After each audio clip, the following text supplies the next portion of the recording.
Hey, you awesome folks! Thanks for taking this journey of discovery with your guide, Keith Haney.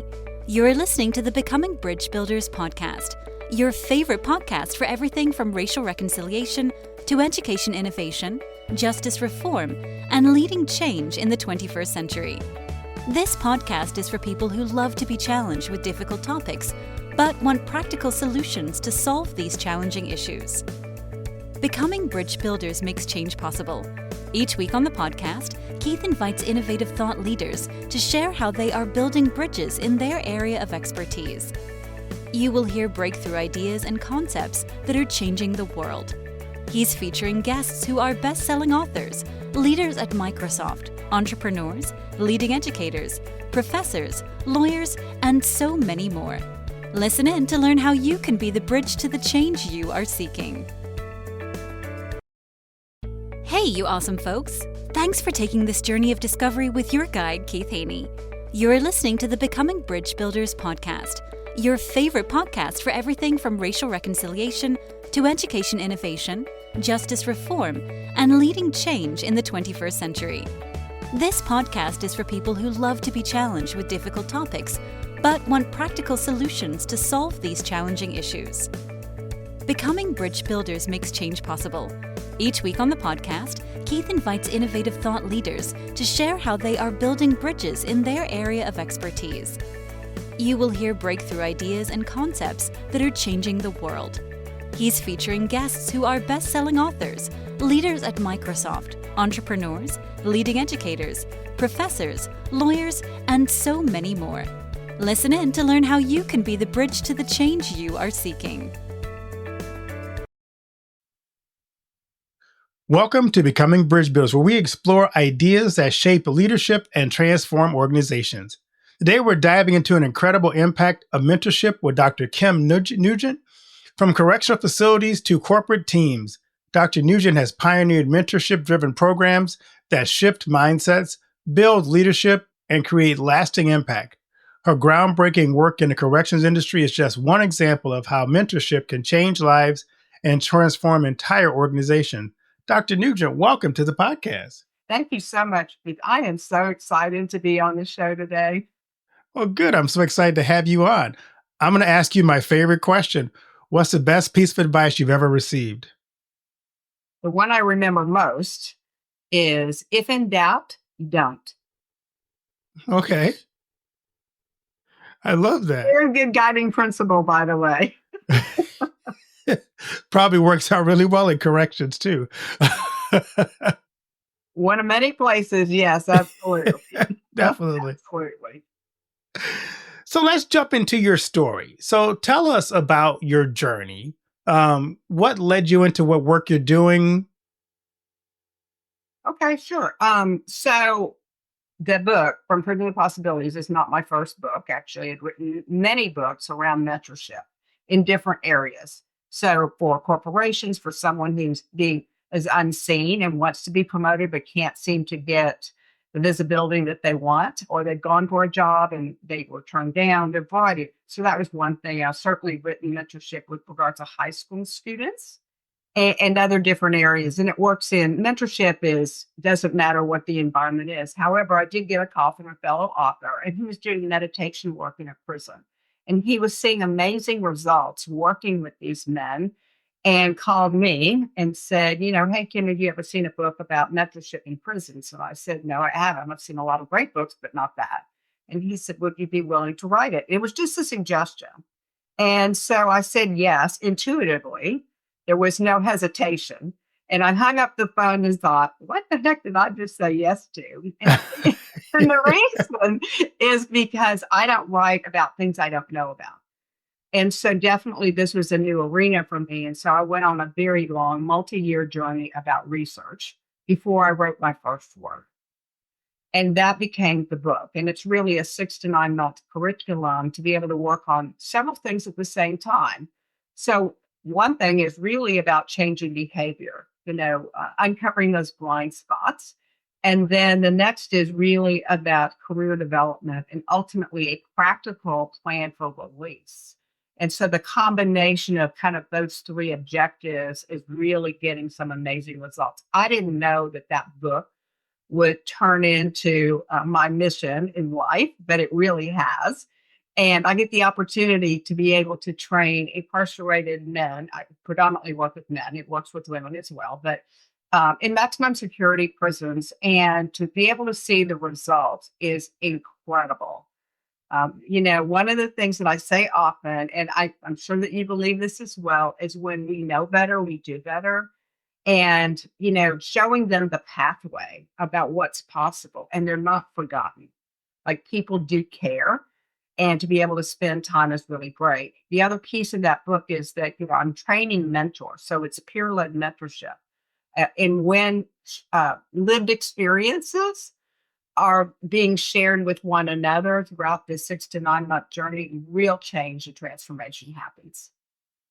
I love that. So let's dig into your book, because I love the way your book is kind of couched here, that it's a way to develop a plan for successful transition. I worked when I was in the parish. We had one of our members who had a ministry for recently incarcerated people who were trying to transition back into society. And so she had a cleaning company that she would hire ex-convicts to kind of be able to help them get back into. What are some of the struggles that you notice with people getting back into society, trying to transition back into to normal life after prison? Well, I do not sugarcoat how difficult it's going to be, honestly. I think that's the first thing. And the truth is that whatever people think, like how hard could it be? It is incredibly hard. So think about you're leaving and you're uncertain about a lot of things: finance, employment, housing, some of the basics. Depending on how long they've been incarcerated, one thing could be that, technology has left them behind. They don't have access to technology. And some of the things we take for granted in the life that we lead every single day, they've never been exposed to. But I think the biggest thing is that deciding, where am I going to live? So maybe it's where I came from, but maybe not.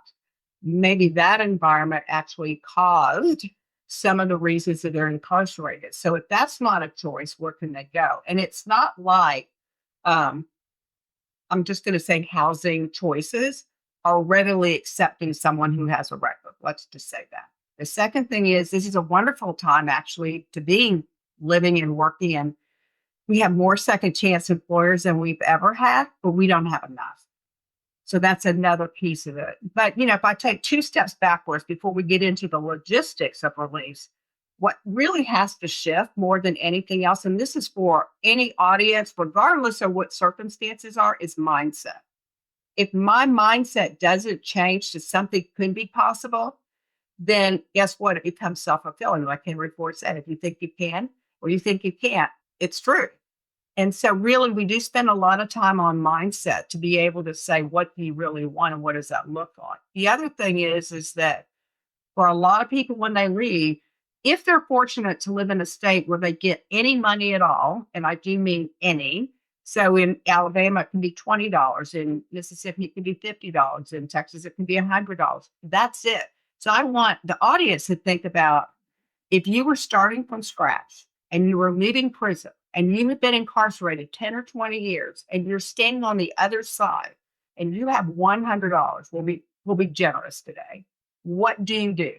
Let's talk about transportation. Right. I'm not going to buy a cup of coffee very many times anymore.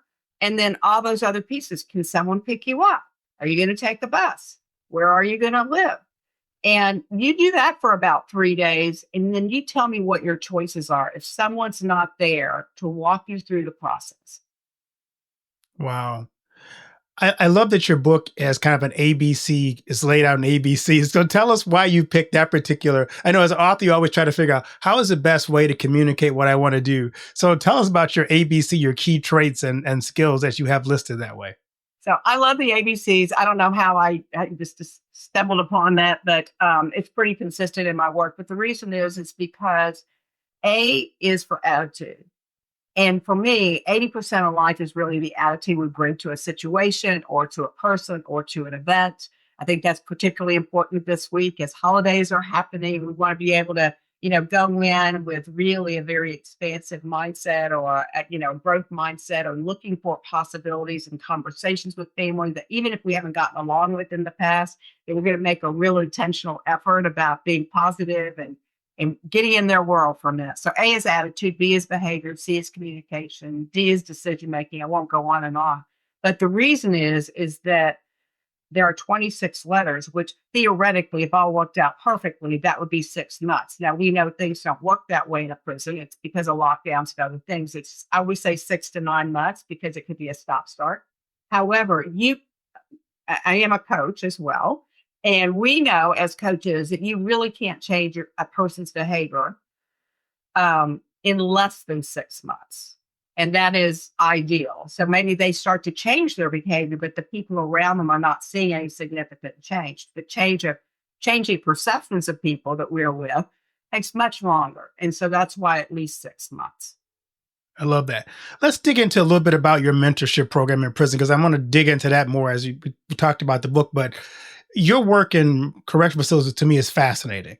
How did those mentorship programs change the culture there? I am so proud that you asked that question. Let me just say this, not for me, but for the men. I always say it's their program, it's not mine. I just provide a structure. So if I just talk about mentorship in general, regardless of whether we're in a prison facility or not, there are a lot of really good-hearted people out there who truly want to have a mentorship program. Could be in the corporation, could be at the university, could be alumni group. You can think of lots of examples, right? Sounds great. Except that here's what really happens is that about after the 2 or 3 sessions, it sort of fades away. They don't really have a structure or any kind of questions that have been developed for them to keep that conversation going. And that's really not what you want. You really want to be able to have a structure where the expectations are set. So these guys meet weekly with 4 men in their group. And every single week they come back together. There's an expectation that you read an article, it's about a page and a half, answer your questions in preparation for the meeting. The mentor has a set of questions that they ask. And so they're making really good use of time. Now, the really cool thing that has happened organically is that they have that meeting, but they do see each other. Sometimes they're often pod mates, if you will, or in a dorm or in a unit. And so those conversations continue. So I think that's important, but I want to speak to evidence-based approaches. So it sounds great. So what can I prove at this point, right? And so one of the things a warden taught me very early on, he said, Kim, instead of just taking a look at completion rates, let's take a look at rule violations, which of course is more important. And so we did. And so we've been tracking in Mississippi the last 3.5 years, 2 specific prisons, about the men who've gone through that program. 498 have gone through that program in 3.5 years. And a typical number of rule violations in one of those prisons is 100 a month. In the other prison, it's about 300 a month. Rule violations are serious. Now, it could be, you could think of whatever serious offenses, but those are serious violations. And so it's very important that we track that. At this point, the 498 men over 3.5 years, we've had a total, and I told you what the 300 and 100 against the general population. We've had 3 total in one facility and 3 total in the other facility. Wow. So the reason I'm super proud of these guys is when they know we hold them to a higher standard, that's mentees and mentors. They definitely get visibility by the staff for sure. But the really cool thing to see when you walk in, I wish you could walk with me 3.5 years ago, walk in and walk back with me now and just feel the difference. It's so much safer for the staff, number one, as well as the incarcerated men. And it is just a better place to be. I'm curious, this sounds wonderful. What were some of the challenges you faced when you began this program? That's an easy question, actually. I thought it was going to be hard. It's really an easy question. And that is having someone say yes to me. That yes, we would really like for you to come into our facility and do training and development around us. And so that was that. And I've had a couple of yeses since, for sure. And I'm really excited about that. I think the opportunity, though, is for anyone who's listening, there's a couple of opportunities that come to mind. One is well, I'll say this. You may or may not know the statistic, but 50% of families in the United States have someone who is incarcerated or has been incarcerated. So I think that's important. So we're not talking just a few people, number one. Number two, if you have someone or you are politically connected or you're in law enforcement or something like that, having conversations about getting programming into these facilities is ideal for everyone. I'm not talking about my program, any kind of program to be able to help fill idle time, which is if we're not filling idle time, it's a problem.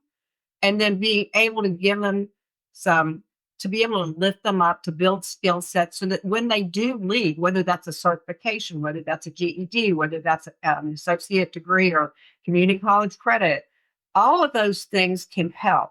Religious programs like Bridges to Life, Kairos Ministry, Mike Bartle Ministry, Bible study classes, all help on this road to true transformation. And I don't think one program can do it by itself. I think there's enough room for everyone to be able to participate in programming. I think the other opportunity is for us to write our letters to our legislators to talk about how important just a few dollars investing in programming can have amazing results, because one day these men and women will be released and they're going to come back and live in your community. So do you want someone who's invested in programming or not? Your choice. Exactly. We talked about how powerful mentoring can be in your setting. How does those principles translate or apply to corporate teams? Absolutely. So the research actually says that if you have a mentor, and we'll talk about in corporations, for example, the effect of a strong mentorship relationship can last at a minimum 10 years, up to 30 years in terms of the impact that they leave on you with regards to how to navigate careers in this particular case. And I do have a book called Promotion Protocol that really speaks to that, Keith, because I've been very blessed in my life to have had some amazing career opportunities. I spent over 20 years in the hospitality industry and in my career with Hilton Hotels, incredible company. Then I transitioned into, I wanted to be a teacher, went back to school, started at the bottom, worked my way back up to university president. So I've had a viewpoint, a very, I think, objective viewpoint about employees trying to navigate their careers. And what will happen oftentimes is they see something they're excited about. And then all of a sudden, what happens is they apply for that job and they don't get it. And then what happens next is, it's very interesting. It's very consistent. What I'm about to share is that I'm disappointed. And when I'm disappointed, my mindset goes not in a positive direction. These people don't get me. It's too political. Can't they see the value? I've been here, all of that.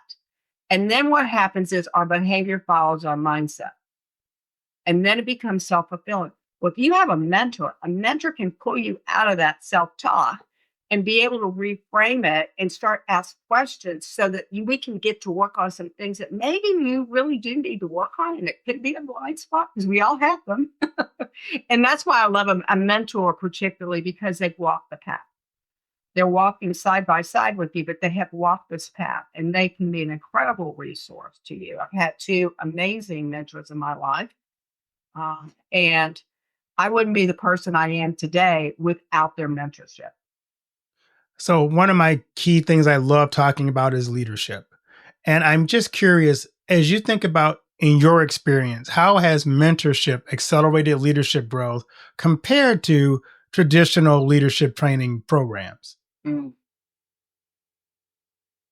So I run a lot of emerging leaders programs, and some of those emerging leaders programs, they do have the opportunity to have a mentor. And what I see from that is it's a safe space. So when you're going up the leadership ladder, wherever you are, a lot of times you feel like you're alone. You don't have someone to talk to, or we can't talk confidentially about some things that are going on operationally.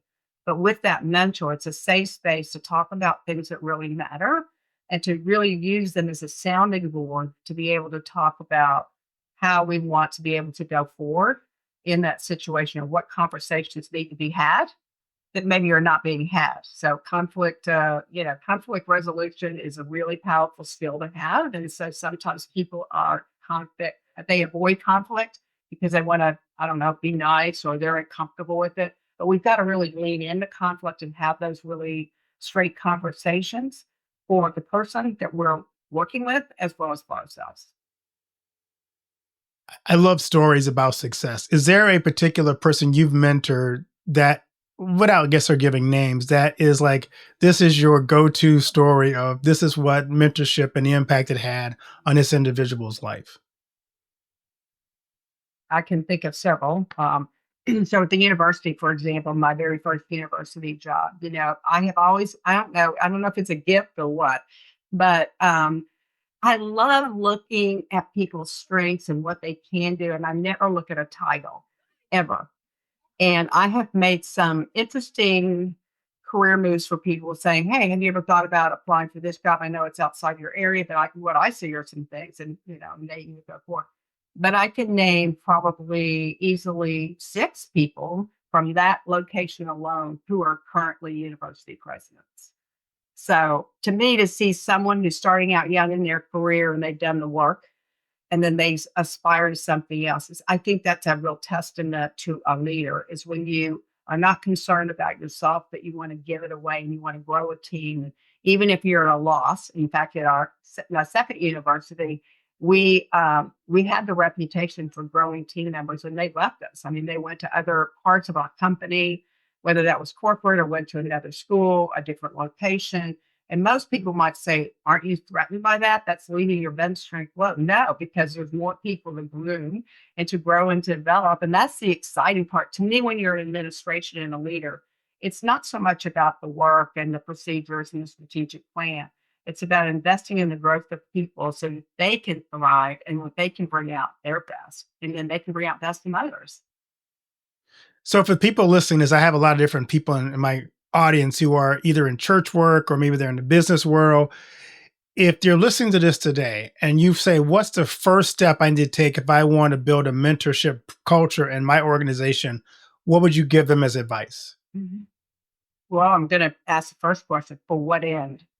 I mean, I always begin with the end in mind. I know we've heard from Stephen Covey, that, but I think it's a very powerful place. So what is the point of this? And then what does the structure look like?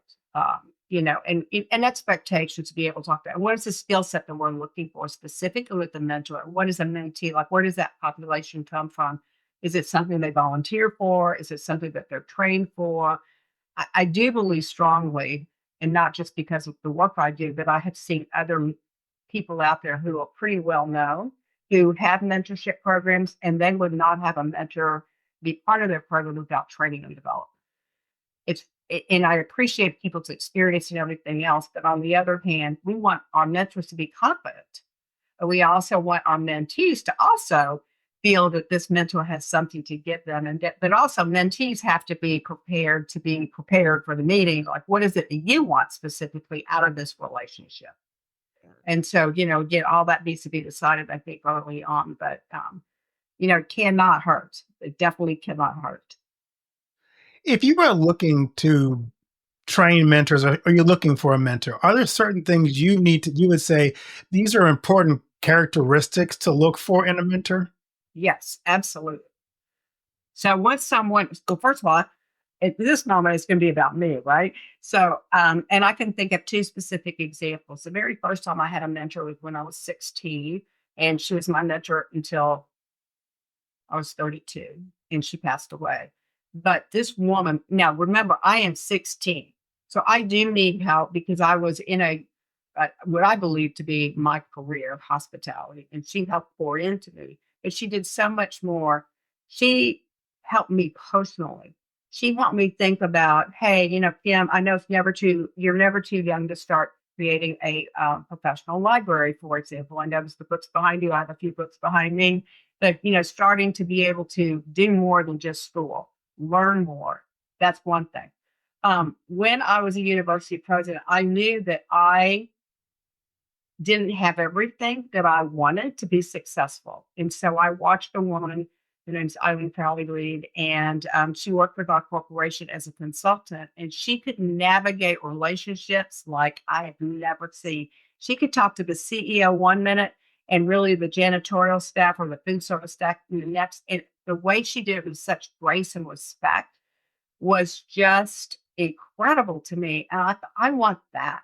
I want the ability to be able to talk to people, influence situations without looking like it's effort, like it's just who I become. And she poured into me in that way.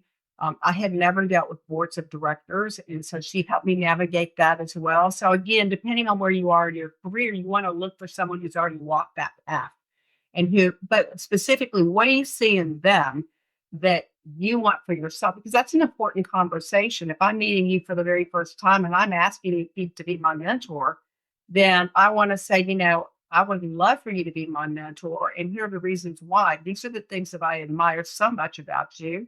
And here's what I think it might look like in terms of time. What I often say to people when they ask that question, if the person says no, please don't be offended. That means they actually took the time to think about it and they just don't have time. But there'll be somebody else who will say yes to you. And that's what you want, is to have that relationship. When you talk about mentorship, it also reminds me, you talk about the fact you're also a coach. How do you distinguish between mentoring somebody and coaching somebody? That's an easy answer for me. So coaching is pure questioning, period. Mentoring is a combination of questioning and also bringing in personal experience. So you are giving some examples. In coaching, the person has to actually internalize the question and really pull that answer from within. And 99% of the time, they know the answer. But the craft of coaching is really developing those powerful questions so that somebody can actually see it for themselves and then start to say, what's the first step I'm going to take to be able to make a change here? But mentorship is a little bit different. And I think mentorship today, because things are changing so fast, it doesn't have to be a typical mentorship model that we're used to. It could be peer mentorship, which is really what I'm doing in prisons, or it could be generational mentorship where it's reverse. So sometimes a younger person could be mentoring an older person or more experienced, and vice versa. So I think there's a lot of opportunities out there in terms of what is a person looking for and what do they hope to gain.